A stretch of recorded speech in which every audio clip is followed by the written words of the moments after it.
I'm kind of pitching myself here as somebody who's an experienced investor, but always, I'm definitely new to this business as well. I just want to speak about this product and just how much, it has really helped me, propel myself, get better with talking with sellers, actually be able to close a deal.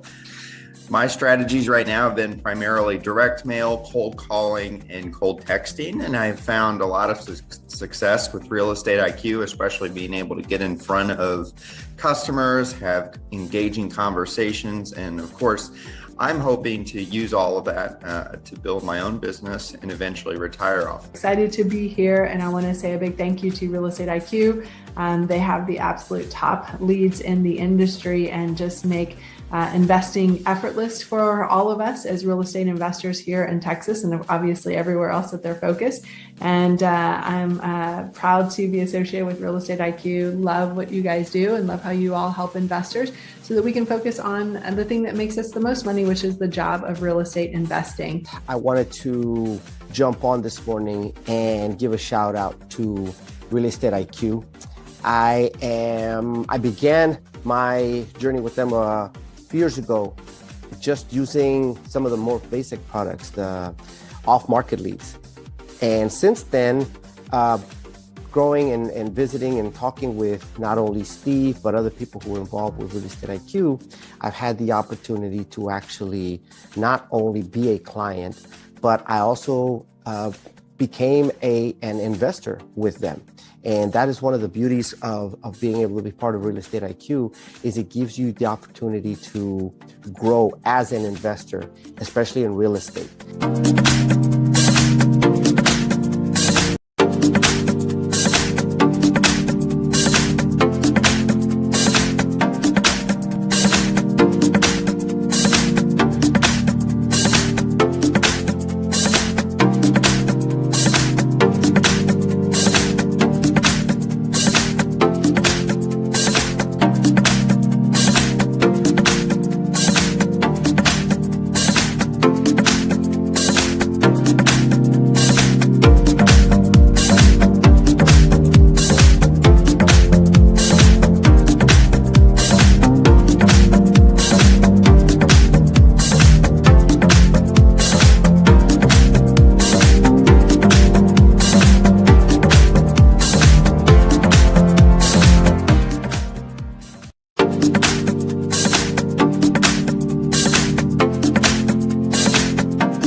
I'm kind of pitching myself here as somebody who's an experienced investor, but always, I'm definitely new to this business as well. I just want to speak about this product and just how much, it has really helped me, propel myself, get better with talking with sellers, actually be able to close a deal. My strategies right now have been primarily direct mail, cold calling, and cold texting. And I've found a lot of success with Real Estate IQ, especially being able to get in front of customers, have engaging conversations. And of course, I'm hoping to use all of that to build my own business and eventually retire off. Excited to be here, and I want to say a big thank you to Real Estate IQ. They have the absolute top leads in the industry and just make investing effortless for all of us as real estate investors here in Texas and obviously everywhere else that they're focused. And I'm proud to be associated with Real Estate IQ. Love what you guys do and love how you all help investors so that we can focus on the thing that makes us the most money, which is the job of real estate investing. I wanted to jump on this morning and give a shout out to Real Estate IQ. I began my journey with them years ago, just using some of the more basic products, the off-market leads. And since then, growing and visiting and talking with not only Steve, but other people who are involved with Real Estate IQ, I've had the opportunity to actually not only be a client, but I also became an investor with them. And that is one of the beauties of being able to be part of Real Estate IQ, is it gives you the opportunity to grow as an investor, especially in real estate.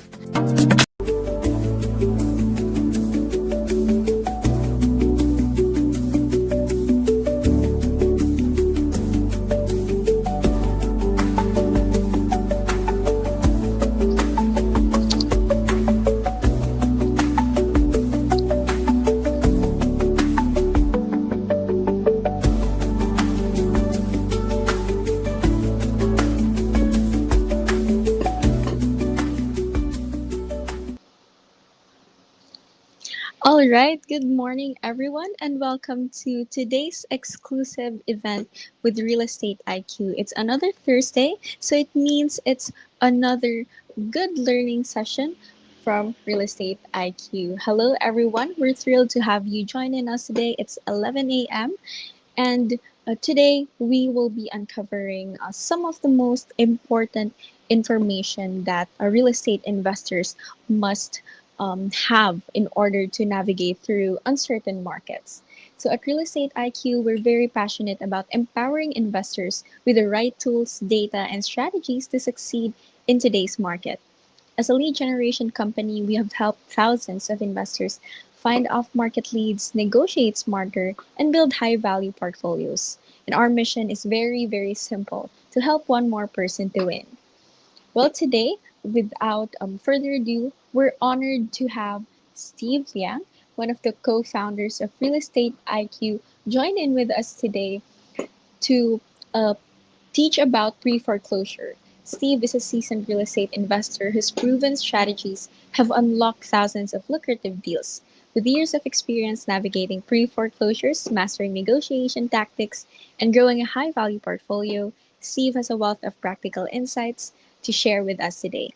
His expertise has transformed the way investors approach off-market opportunities, and he's also here to reveal the secrets that can take your portfolio to the next level. And I'm sure that Steve also has today some case studies that he will share today. So I want everyone get ready to take notes, ask questions, and learn from only the best. Hi, Steve. Hi, Sophia. Thank you for the intro. Good Yeah. to see you. Good to see you too. Go ahead and take on the spotlight. All right. Welcome, everybody. So first of all, I congratulate you for joining us and learn more about this well-kept secret. We call it Preforeclosure Goldmine. Now, you might be wondering, why do we call it the gold mine? Let me just tell you the amount of profit we're talking about. So now, in order to understand pre-foreclosure, we got to really understand what foreclosure is about. foreclosure auctions, depending on where you are, happens about every month, maybe depending on what state you're in. It could be every week.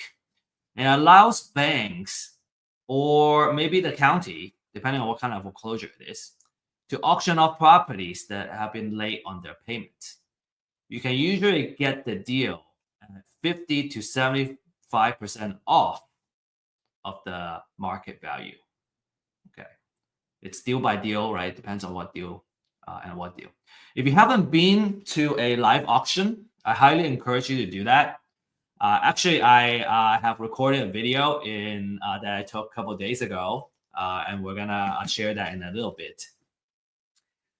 It's pretty chaotic, and it's a big event, and you really want to be there if you're really serious about being in real estate investment. Even if you don't participate in the auction, you should definitely check it out. Depending on how your county organizes it, it could be several trustees auctioning off in different places, and people just kind of crowd the trustee that is auctioning off that property. And it could be happening in the same time. And so if you are kind of new to the scene and you want to buy a property at the auction, you need to find the trustee first and make sure you don't miss it when they start the auction. So now the reason you would want to also, okay, so another big tip that we learned is that you want to, you're going to need to pay on spot. So let's say you got the property and you won the bid at $87,000, and it's a $200,000 house. So you're already getting it at a really good discount. But now you need to kind of pay on the spot. So what people do, the folks that are they're actually auctioning off, they will come with a stack of cashier's checks from the bank, and they would have it in different denominations, because you don't really want to have just a check for $200,000, and then because you don't have change, you give them the entire $200,000. Your money and your capital is gonna get stuck there for a while, for quite a few days, before you can get the money back. So you kind of want to have some 50,000. You want to have some, maybe 25,000, $10,000, so you can give them, ideally the exact amount, 87,000. But if not, at least you can do like 90,000, so you don't have a lot of money that just getting stuck in with the officials, and then you're not making any money, any return on the money that is just being there. Okay, so next, let's take a look at, I recorded this video. Let's play it. Okay, we'll watch it, and then I'll also point out a couple of things, and then we'll watch it again, so we can kind of pay a little more attention.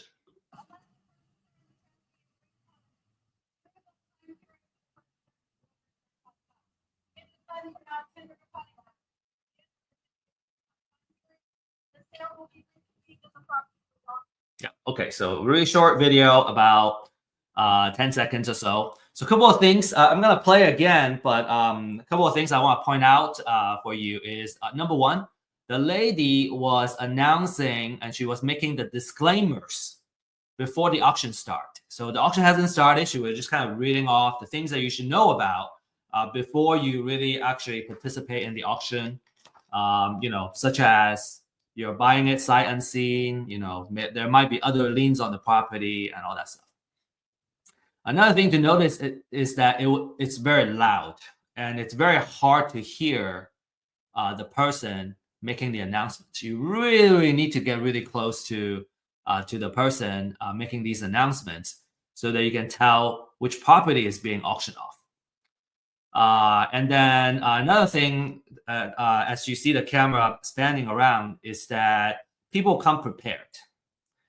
They already did their homework, right? They either brought their printouts, right, or they brought their laptop, and because they want to know, they already know how much they want to bid, how much their maximum bid is for any property.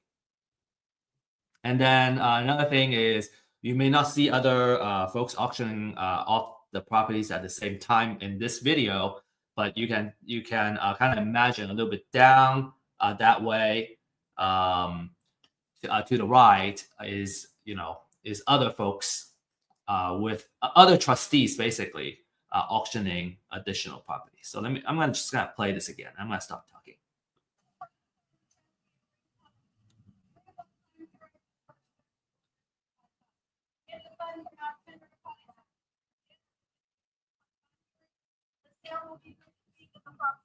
Yep. Okay. So that's it. You see a couple of players that are actively bidding on the property when the auction actually starts. So very, very interesting stuff. All right. Next. Now there are a couple of drawbacks when it comes to buying at foreclosure auctions. The first one is there is competition. By definition, in an auction, you got multiple bidders bidding up the property. A lot of times it's 1,000 at a time. So they go, 81,000. The next person goes 82, 83. So you keep going until somebody hits the limit and they stop bidding. So you have potentially a very fierce competition.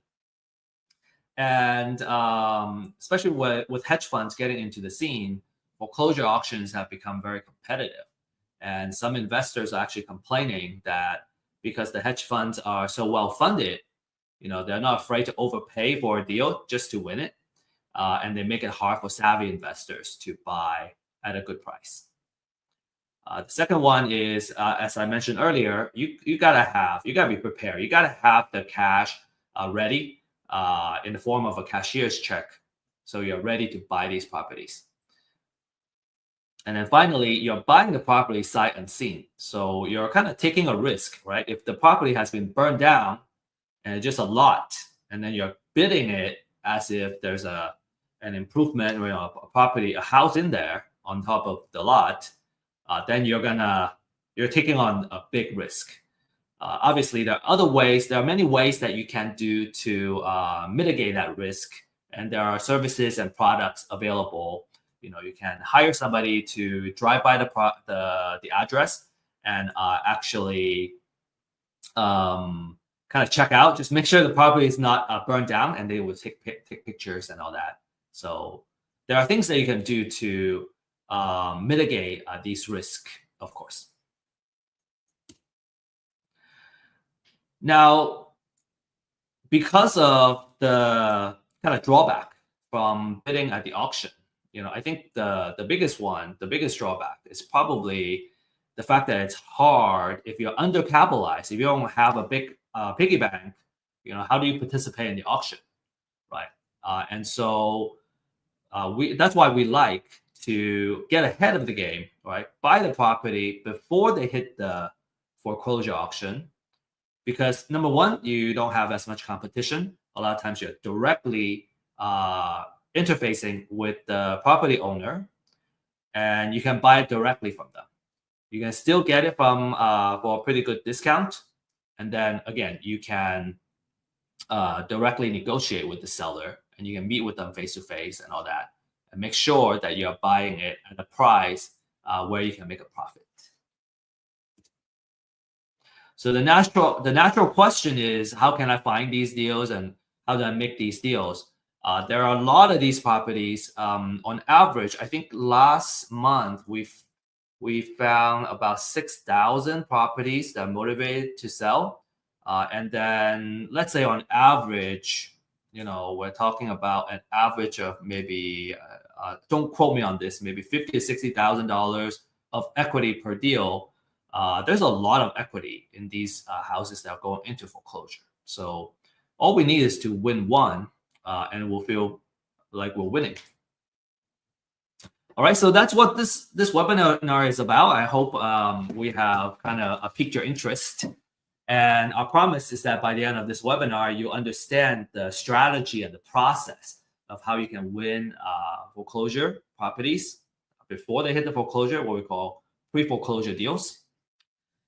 From a kind of the type of investor standpoint, if you're new obviously this is a really good class because there's a lot of opportunities in the foreclosure auction. A lot of properties that are going into foreclosure auction that are good candidates for you to reach out to. And if you're an experienced investor, but let's say you have not done pre-foreclosure, this would be a really good way for expanding your channel. From exit strategy, you can wholesale. Let's say you buy the property wholesale. You can do fix and flip.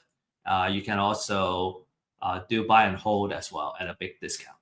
All right, so you make the money when you buy it, and now you can do all kinds of exit strategy and profit from it. So reminder, distractions can be very lethal, especially when we're trying to learn. So find ways to be focused, turn off as much distractions and notifications as you can. And feel free to use the chat we're on live stream right now. So feel free to use the chat to ask questions and also interact with each other, introduce yourself. What we find is that a lot of times, I think it's true in many things, it's just difficult to find success when you're getting started or when you're kind of in the middle of the journey. It's all about networking. So what we find is a lot of times when we're attending the same class, the folks that are attending it together, you may find that you may want to partner up together. Obviously, we'll teach you about the pros and cons and what to watch out for when you partner with someone. It's another big kind of art, the art of partnership. But it's always nice that you don't have to do it all by yourself. Okay, so make sure you take advantage of everything this class has to offer. Get connected and stay connected. Disclaimer, everything we presented here is for educational purposes, and you should always do your due diligence when you make any financial decision. We don't offer investment advice, financial or legal advice. Right? Make your own decision. My background is I have experience in marketing, data. I'm kind of a data guy, and we use the data for marketing. So kind of naturally, I'm also a marketing guy.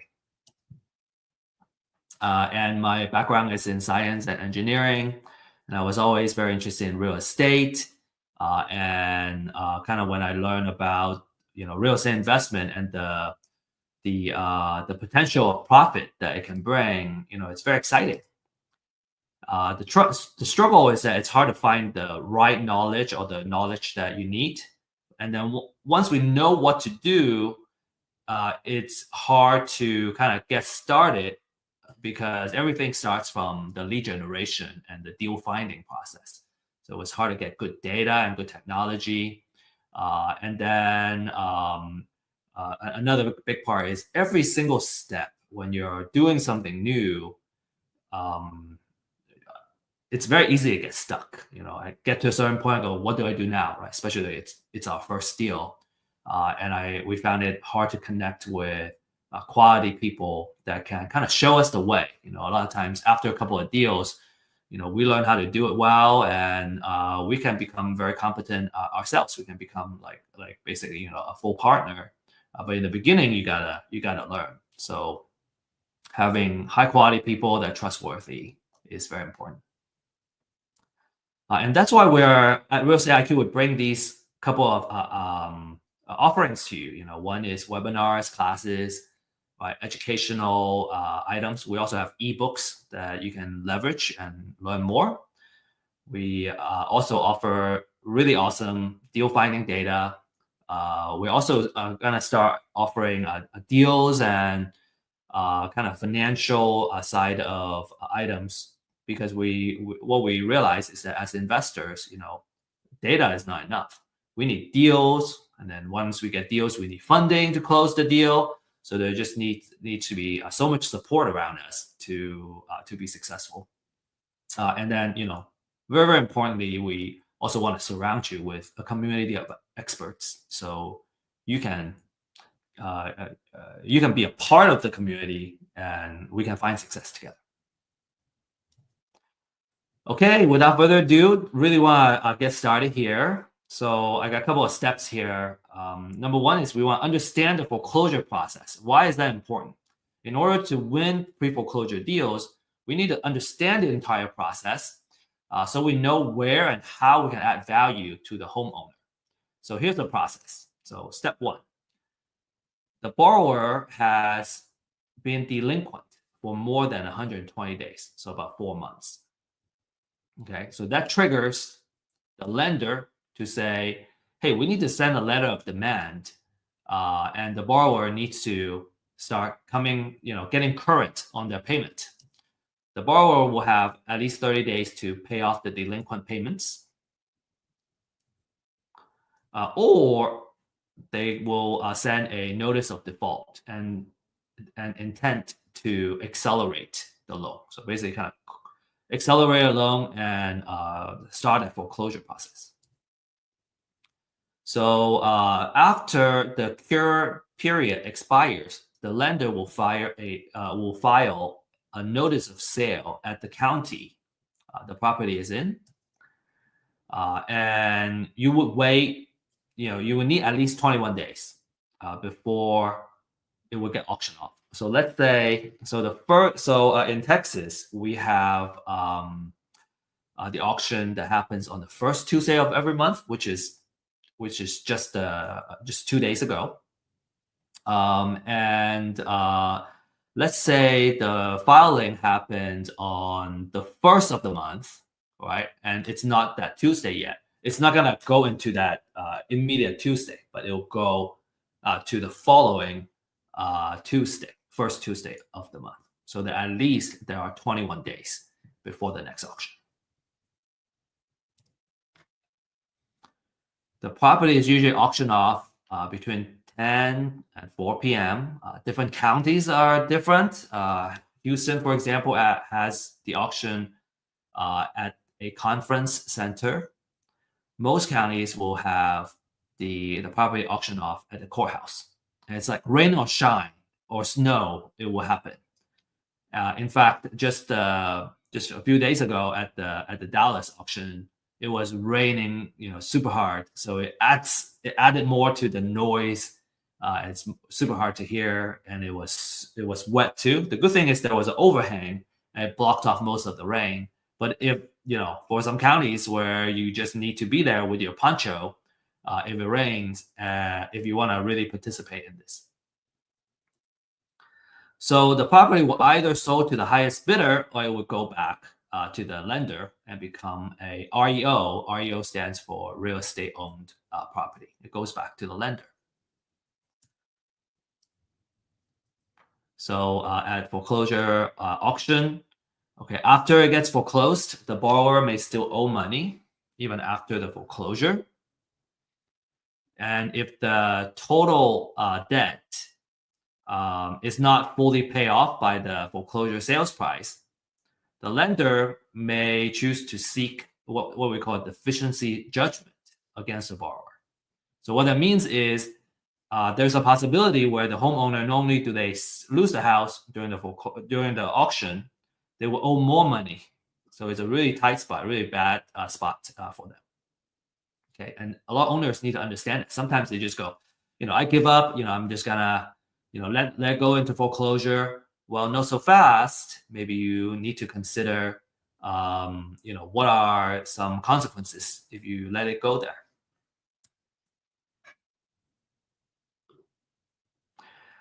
Okay, there are also, the different kind of liens. If there are junior liens on the property, so let's say the foreclosure is about the primary mortgage, and there are maybe some second liens and city liens, all kinds of liens, HOA liens on the property. Well, the foreclosure is gonna wipe out all those second mortgages and junior liens, but the foreclosure doesn't eliminate debt. So even though the lien gets removed from the house itself, right? So that as an investor, let's say you win the property, you don't need to worry about those junior liens. But as the borrower, they are still potentially on the hook. So these lenders can still go after the borrower. Another thing is that you have federal tax, state tax, and local tax liens. They would still survive, which means that, let's say you're the investor, you won the bid, you wanna know what federal liens are on the property. You want to know if there's any state, county, or city tax liens. Those are senior liens, and it's likely that you will still need to pay those liens as an investor. Okay, which is why it's very important to do proper title research. And we have learned, have gained a lot of lessons doing title research recently. And yeah, you gotta be extremely thorough. You gotta have the know-how to do it. All right, next, we need to know which properties are going into the auction, okay? So how do we find out? Well, there are ways you can research the data yourself, or you can buy it, okay? So what the couple of lists that you want to look at is what we call the pre-foreclosure list, the motivation for these motivated sellers, right? And again, our purpose here is to see if we can buy the property before it goes into the foreclosure auction. The market price is between $200 to $300 a month for an entire metro area. Okay, I think it's still a really good investment, because let's say you win a deal, a wholesale deal, and we're talking about $10,000 profit. So it's not that big of a price to be paid. Another thing you can ask for is called the appointment of substitute trustee. So this is another kind of data where in the foreclosure process, if you recall, one of the first steps that the lender would do is they would appoint a local trustee to handle the foreclosure process.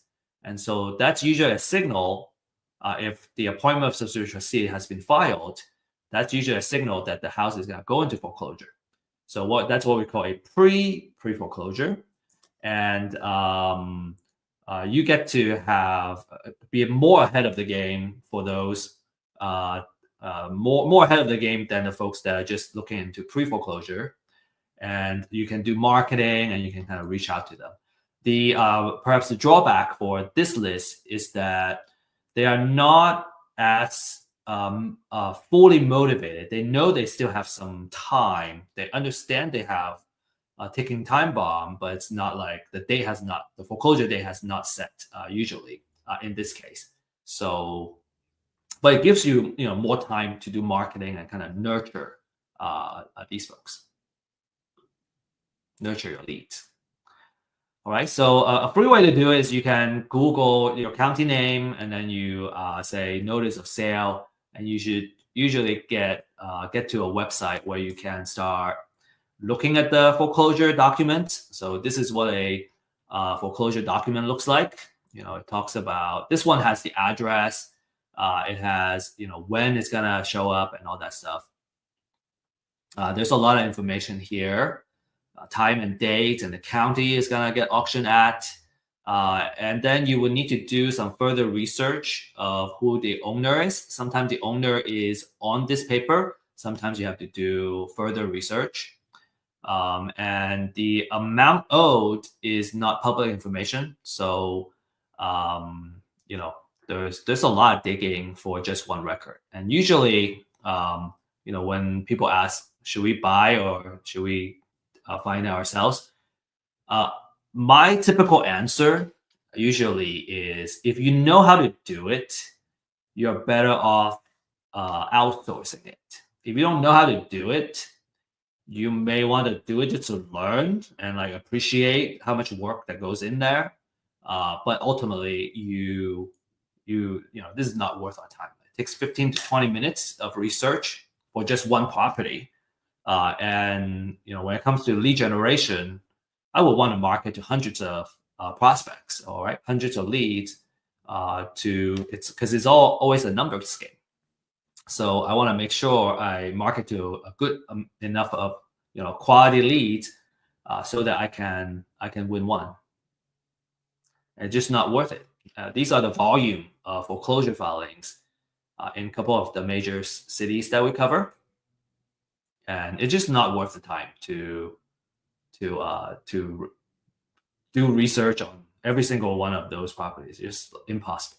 It's so much easier just to kind of outsource that. Right? I would do certain things myself in where my time is going to return the most, such as managing the marketing campaign and maybe like doing cold call, making connections with the homeowner. Those are much better return on our time, and that's what I do too, actually. So okay, so let's say we buy on the list, right? I hope I can convince you that it's better outsourced. You if you don't know how to do it, like I said, you may want to learn how to do it. But just because I know how to cook doesn't mean I want to cook every day. Just because I know how to clean doesn't mean I want to clean every day. Oops. So I hope that outsourcing is always if we can do it, I recommend it. Okay, so now if we're gonna buy the list, we also need to understand the quality, right? I don't want to just buy a junk list and then waste my time calling people, and it's not even the freshest list. So a couple of items that I would use for evaluating the quality of a motivated seller list. Number one, especially for foreclosure, is that I want to know how fresh the data is, right? Because the fresher it is, I know if I reach them first before anybody else, I would be the first person, right? I got the first mover advantage when I do that outreach. The second one is the extent of research. I want to learn more about the person I'm gonna be reaching out to, so I know how to talk to them, and I know what their situation is. One of the key metric that I look at is how much equity is in the property, and you gotta research several locations, different places, and run the calculation in order to come up with an estimated equity on the property. And I find that, and also our clients too, we find it one of some really important information to go in, because if the property doesn't have a lot of equity, chances are it's hard to make a workable deal with the owner. There are different exit strategies, right? Of course, but in general, we want to look for properties that have a high amount of equity. And then, we want to know how accurate the information is, right? The quality of the research and the researchers. So some key elements of a quality leads, especially for pre-foreclosure. We want to know the mortgager and mortgagee information. Mortgager is basically the borrower, right? That's the main person I want to do outreach to. That's usually the person that owns the property. Then I want to know the address information of the property, right? How much it's worth, what's the assessed value. And then on the right, I want to know the financial information. So I want to know what the equity percentage is. I usually try to reach out to the properties that have a higher equity, because there is more negotiation room where we can create a win-win situation. In order to do that, we got to know the loan information. So how much loan was in there. So you got, ideally there is title searches and, a deed of trust searches that need to be done to find all this information. Okay, now that we got the list, we want to narrow it down to a more manageable, focused list. And this is where, kind of that filtering is where you can create your own niche that you can focus on, that, say, you're much better at than anybody else. So this is where you create your competitive advantage, okay? And a couple of kind of hot filters that people use are the address. Maybe it's different cities, right? Let's say you want to focus on the city that you live in because you know your city so well, or maybe it's a city that you don't live in, but it's not as competitive. You can filter by the assessed value. Maybe there's a particular price range that you want to focus your deals to be at. I already talked about equity percentage. That's a really popular one. And then you can also kind of look into a couple of these. So ownership would tell you if the property is owner occupied or not. Okay. If it is owner occupied, it means that the person lives in the house. And if it's non-owner occupied, it means the person is very likely a landlord. They live somewhere else. And you can potentially find that they are an out-of-state owner. And, if they don't live in the house, usually maybe they're more likely to sell the house. Okay. You can also look at kind of loan modification and different type of loan. This is by understanding what the different type of loans are and what type of loan modification it is to really identify the signals where, and this would probably come more from experience or from working with an experienced investor together, that how to leverage this data and really search for the niche that you can focus on. I'm not going to spend too much time. We can spend just like 1 hour just talking about each data field here. So let's talk about how to now kind of market to these. Okay.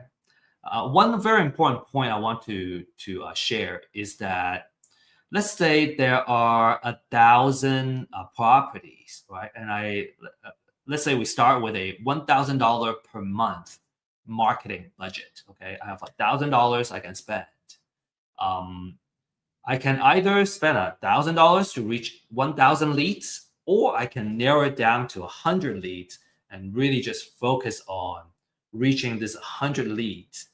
Ideally in multiple ways. I can try to call them, send them letters, right? Maybe even do targeted advertising. That's more advanced to these 100 people. Because now I'm spending $10 per lead, right? For if I have 1,000, I'm only marketing to 100 leads. I'm spending $10 of marketing budget to reach that one person. Versus, say, I got this gentleman named Joe, and he has $1,000 trying to reach 1,000 leads. So on average, he can spend $1 per lead. Okay, so who do you think is gonna win out? The person that spends $10 to reach one for each lead, or the person that spends $1 per lead and try to reach them, right? $1 versus $10 to reach the same person. I can't see your responses, but I hope you would arrive at the conclusion that, man, if I have more marketing budget, right, I can reach the person, and I am more likely to win out and reach this person, build trust with this person, because I'm spending $10 on this guy versus my competitor that's spending just $1 on the same person. And there are many things that you can do, right? With $10, with $1, man, $1 buys us a stamp and some change, and I don't know what to do with the change anymore. It's so hard to, $1 we can't really go very far in terms of marketing budget. Okay, so let's next talk about the different kind of marketing campaigns we can use.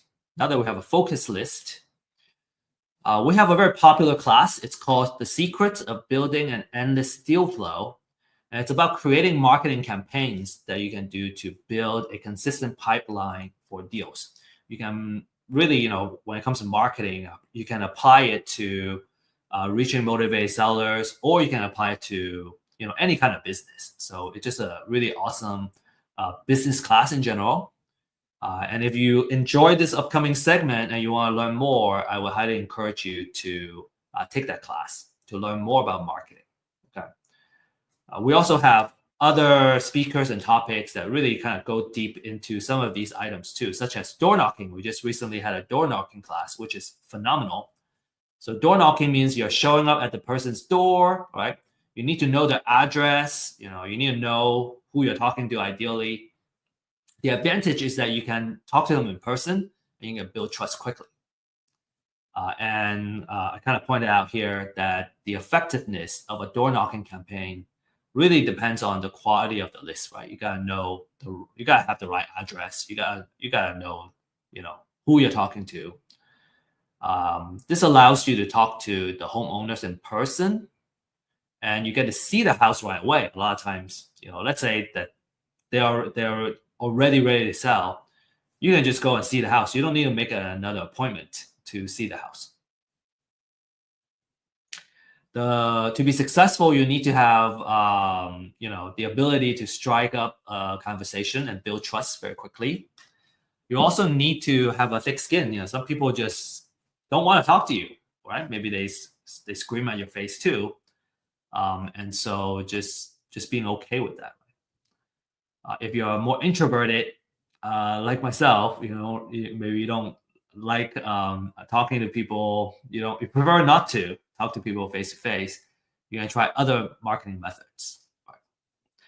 Door knocking is by far the most successful campaign and marketing method that I know.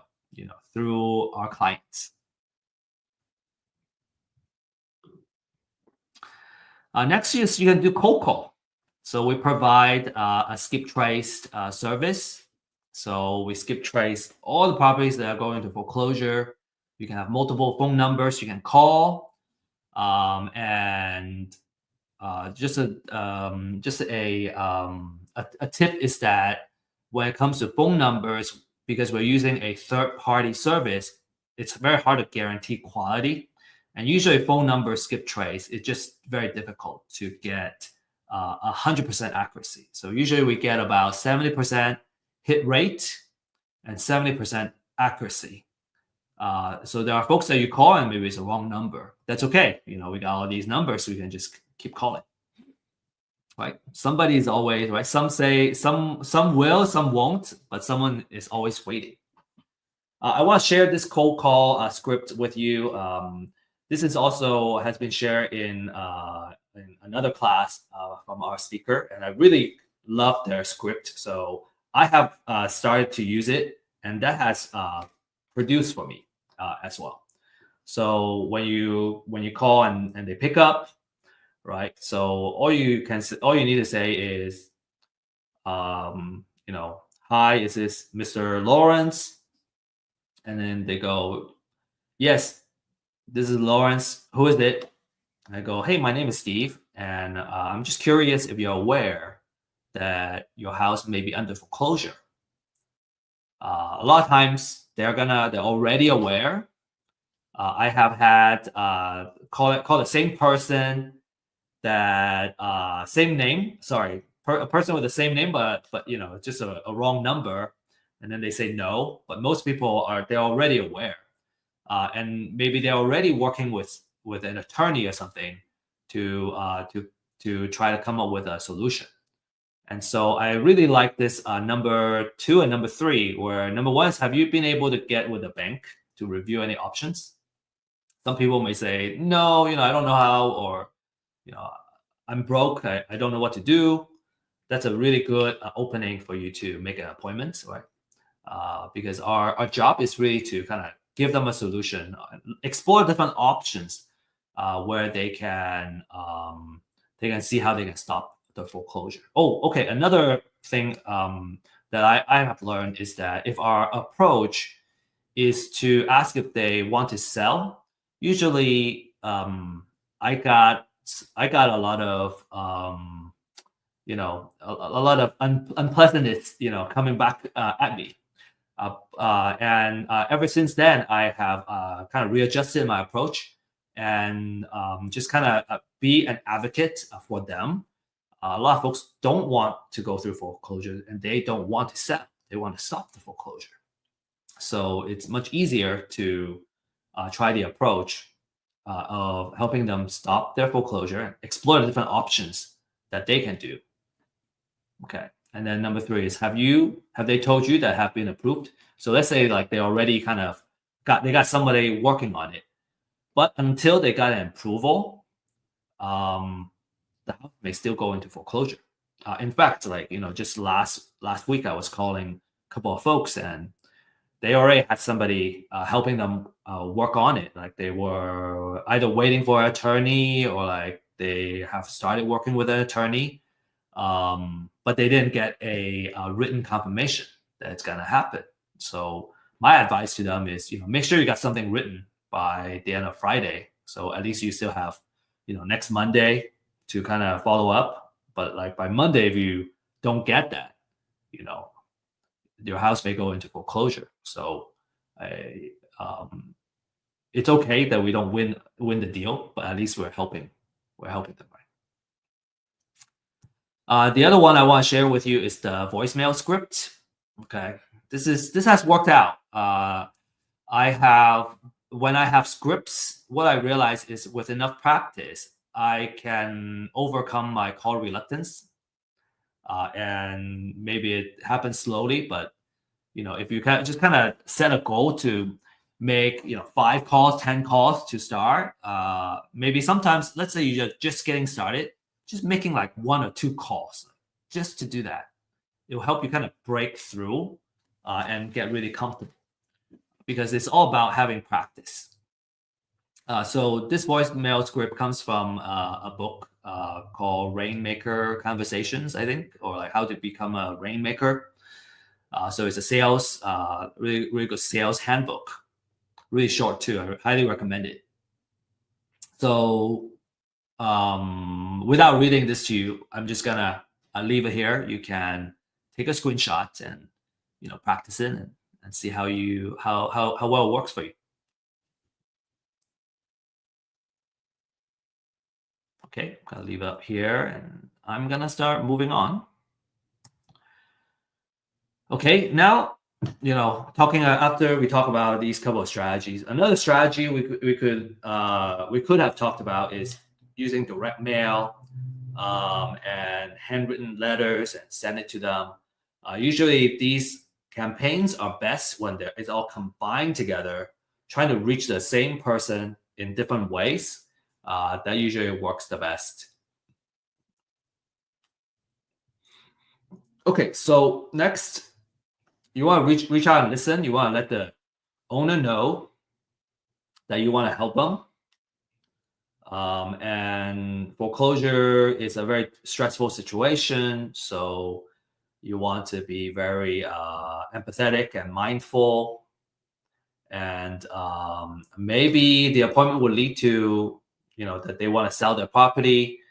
Maybe it doesn't, but every single time you can make an appointment and have a meeting, you're just that much closer to making a sale, right? Or making the deal. So these are a couple of CRM stages that's also kind of my recommendation. You can certainly start with an Excel sheet to do the tracking. But let's say you start having more leads that you need to manage, then you need to start setting up different stages so you can kind of look at the pipeline and the health of your marketing pipeline. And we'll talk about this more in our marketing class. But the different stages that you want to set up are here. Okay, so going from stage 1 to stage 9. My recommendation: take a screenshot, and if you have questions on how to implement this and all that, we can talk more. But if you are familiar with CRM, you already know what I'm doing, what I'm saying here. If you're not familiar with the CRM, I think it would be a longer conversation. Next, it's very important to do a good repair budget. And you don't necessarily need to know how to do it. I just want you to be aware. If you're new, right? I just want you to be aware that the house very likely is going to need repair to bring it up to the after repair kind of condition, right? And when you make an appointment and meet the seller at the house, you have an opportunity to come up with the repair budget and come up with the estimate. So the better you are at doing it, the more accurate you're gonna be, and then you can come up with the best offer. Right? You can come up with a really good and solid offer. If you don't know how to do it, bring in someone who has the experience and have done it before, so that they can come up with it, and then together you guys can kind of walk through. And usually it's much better if you're new to have somebody kind of show you the way, so that over time you learn how to do it. So it's just a very important part of the offer. So you can do it yourself, about 20 minutes. With practice, you become an expert. You can't bring a general contractor usually unless you already have a contract in place. And then, like I said, a recommendation is to have a mentor or coach or a more senior partner that can come in and kind of fill that role. Okay, so next step, real quick, you want to, now you can negotiate the price. All right, let's say they want to sell, and it's in a situation where you can give them an offer that can create a win-win. You want to focus on their needs, all right, building trust, getting to know their family situation or their personal situation, and you want to know your numbers. So know how to come up with an offer. And I'm not going to dive too much into the formula to come up with an offer. We're assuming that you know how to do that, or if not, that you're gonna kind of read up the literature on that, what we call maximum allowable offer. Okay, we'll have another class if you don't know how to come up with offers. Actually, next Thursday, we're gonna talk about some details of different exit strategy and the formula that you should use to come up with your offer. So, if you don't know how to come up with your offers, no worry, you're gonna learn that next Thursday. All right, so let's say you come up with an agreement, then you can put it in writing. Okay, so there are many things that you may end up negotiating for. It could be the price, the sales price. It could be the terms of the payment. Maybe it's just all cash, or maybe it's a owner finance type of deal. It could be how much earnest money you're gonna put down. How long it takes to close. There are quite a few kind of discussion points that you got to finalize in order to put it into a contract.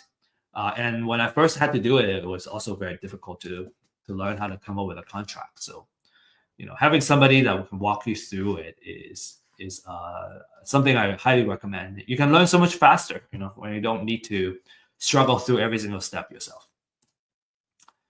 All right, and then there might be title issues to be aware of as well.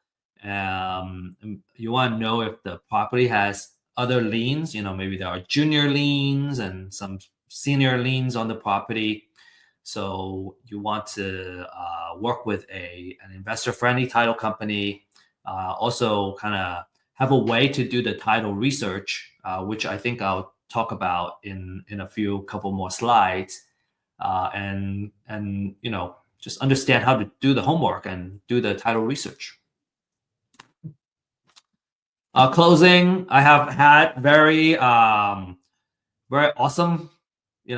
closing. There was one where let's say you agree on closing on a particular day, and that it just happens. But I think it's a little more of a minority of the case. There's usually some delays, right? Let's say you prepare to be closed on Friday, and actually sometimes it doesn't close until later. So just kind of be prepared for contingencies, and if you have a good contract and a seller you already built trust with, you can minimize a lot of the problems. So, but it's just be prepared for things not going the way that you plan to go, and just be flexible. I remember my first closing; it was very nerve-wracking. You think it's gonna happen to this day, and you're you're just like prepare and on standby this whole time, and then it doesn't happen. Next day it doesn't happen. Next day it doesn't happen.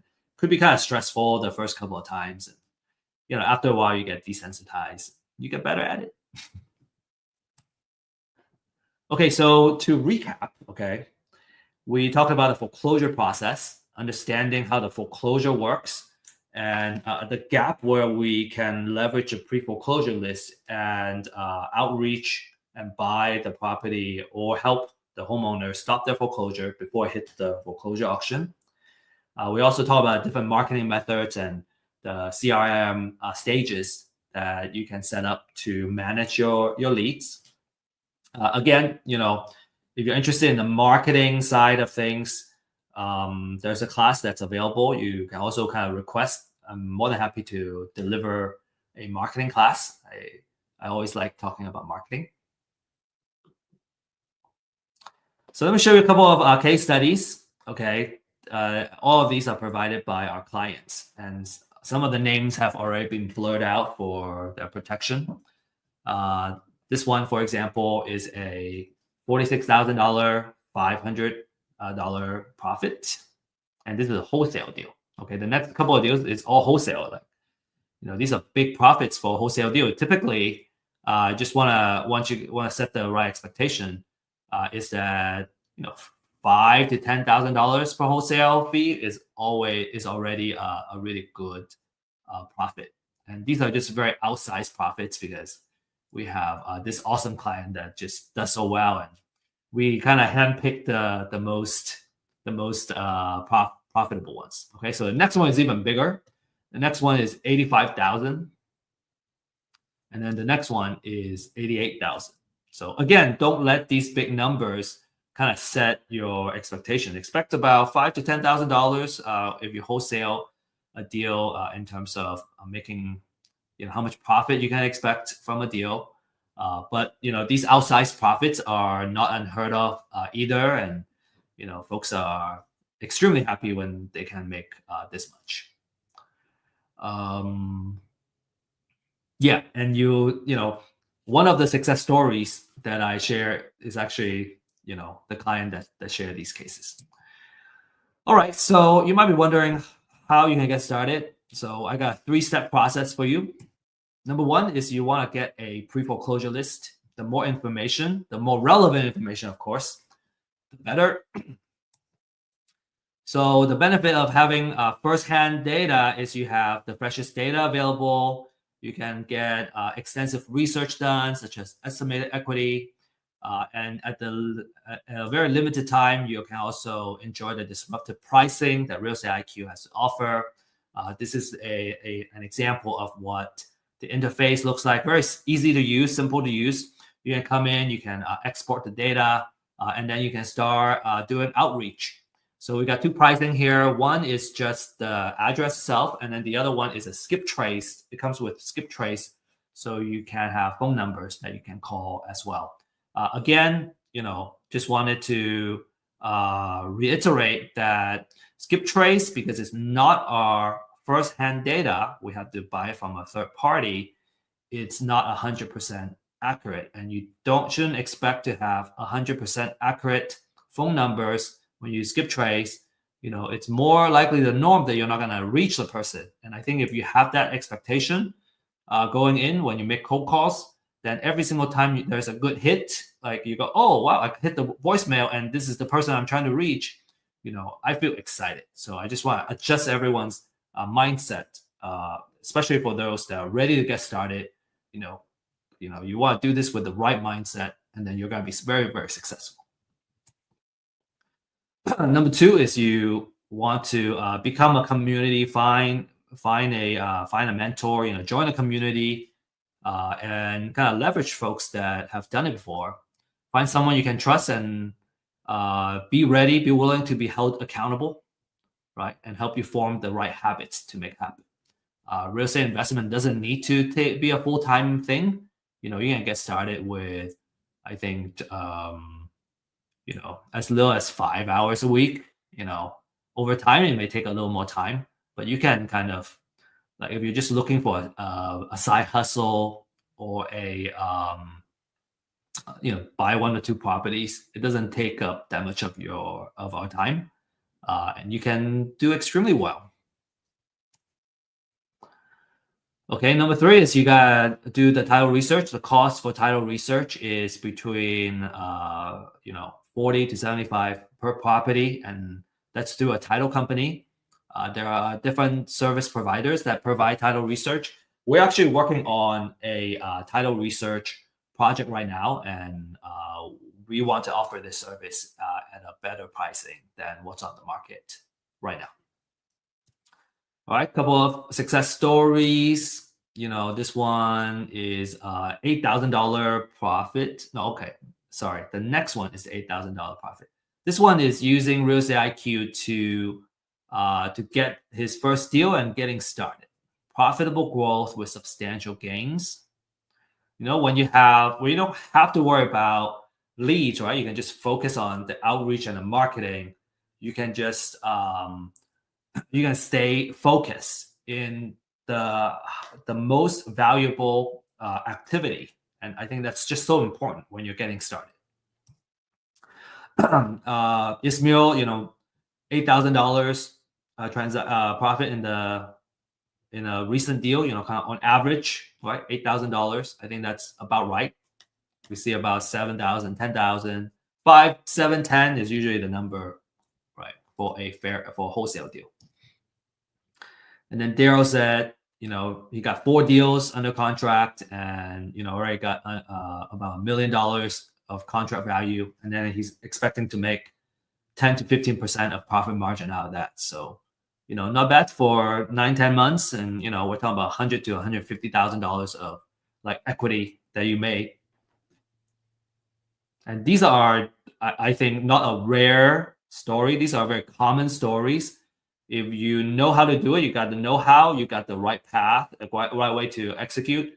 Within a year, maybe sometimes a little longer, you can build a pretty good amount of equity, real estate equity, in the deals, and then you're looking good. Maybe it's not liquid when you sell.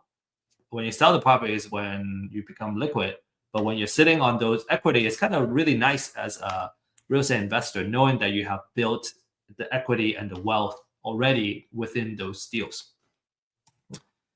Okay, to learn more, you can use this link here, and maybe I hope Sophia, you can help me send this link on the chat as well, in the class chat, so you can book a one-on-one consultation with us to learn what it's all about. Experience the power of firsthand data.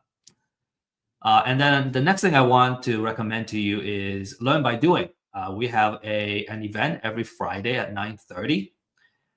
We're working on the link right now, and you can send me a email at steve.liang@realestateiq.co, and I will send you the link to join. And this is more of an invitation only. We want to have serious and high quality folks that want to do deals with us together.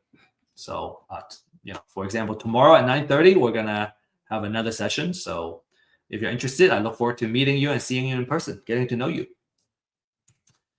All right, so this is to conclude everything. I hope you really enjoy this class, and if so, please scan this QR code and give us feedback. If you hate it, you don't like it, this is terrible, useless, it's a waste of your time, please do the same. Scan the QR code and give us feedback, just so we know how to improve, right? How are we doing a good job, or are we doing, or is there something we gotta fix? So really appreciate your feedback, and thank you for joining us. And we'll give you a prize just as a thank you for sharing your feedback. And finally, best of luck and happy investing. Remember, again, that next Thursday we have the next class, which is how to find great investment deals, where we look at the different type of exit strategy and formula that you're going to use to come up with the right offer where you can make money on the deal. And then tomorrow on Friday, 9:30, you have the online meetup, or MAP online meetup, where we really talk about live deals.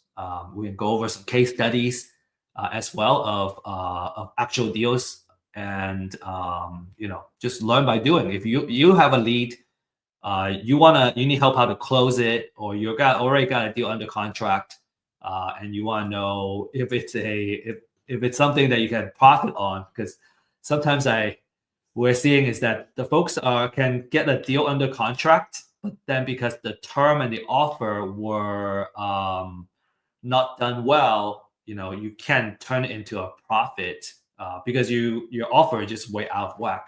So we're more than happy to give you support and share our experience, and we can make some deals together.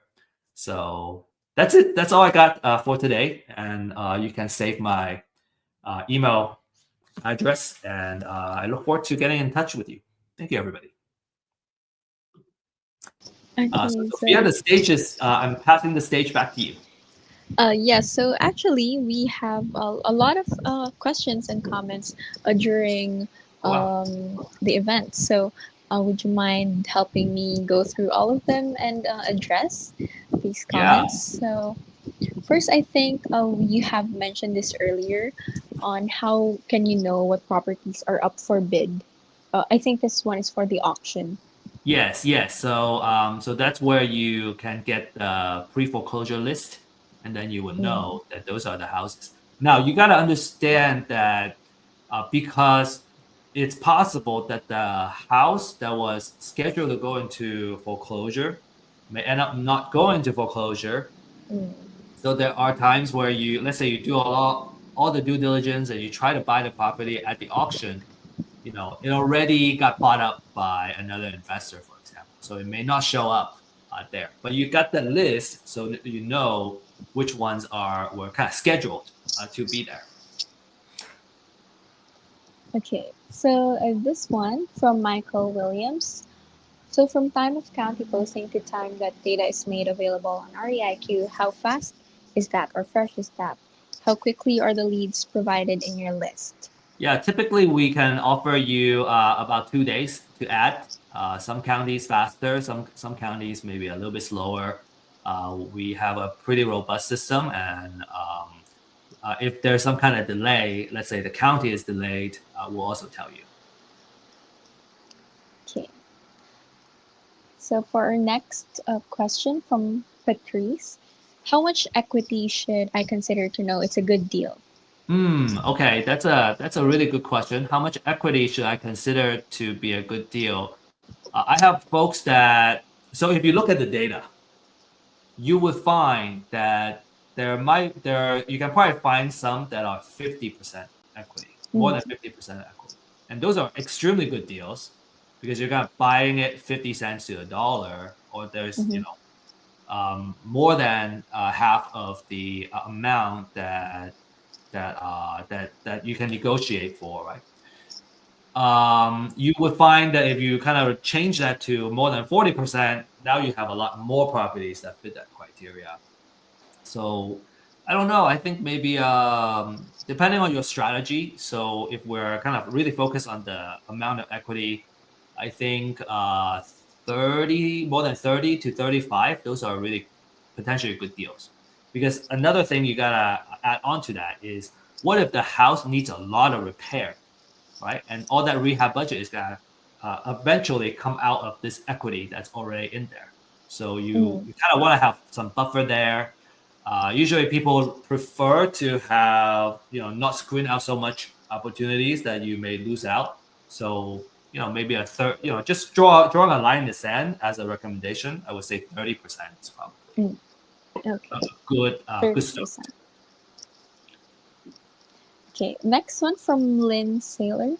Do you have scripts on setting profitable prices or negotiation tips? Okay.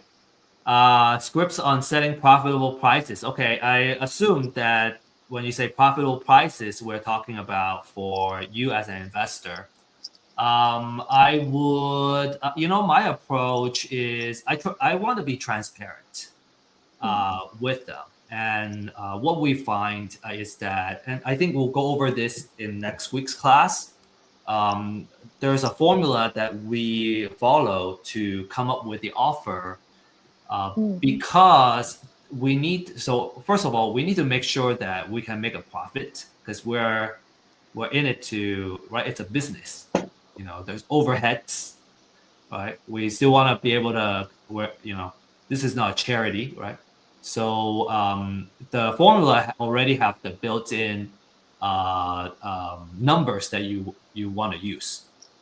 And so a lot of times I just tell them, hey, because of the other kind of cost that's involved, I need to follow this formula.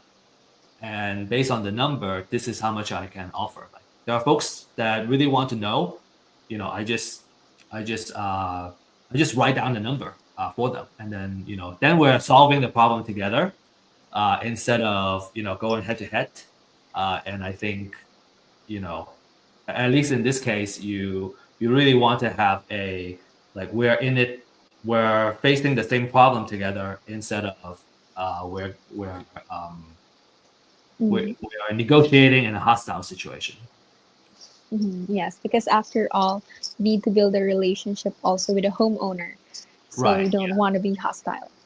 Yeah, a couple of approaches, our speakers have also shared in the past is, that you guys we are on the same side and there's a bad guy. We're trying to fight the bad guy and we're not fighting each other. And I really like that mindset and the positioning. Okay, well, we have Ray here. Ray is a beginner. I want to learn how to find, approach distressed homeowners, get property under contract, and then wholesale contracts. What is your recommendation? Oh yeah, and Ray, I think my recommendation is to join our class at 9:30 tomorrow. So it's a meetup, and so we can go over the process and all that. This is the how to find, approach, get property under contract, the entire process. We have a 90-day program actually that if you are committed and you're gonna go and execute, we believe we can get you a deal in 90 days. And so you can just follow that process and we'll help you find success, going from beginner to getting your first deal. Okay. So from Robin, I believe that this is for the map class. Do you have to be in Texas to be part of the event? And you don't. You can join us online. It's gonna be an online Zoom event. We find it to be the most kind of inclusive for folks that are not in the same city, for example, and also what do I want to say?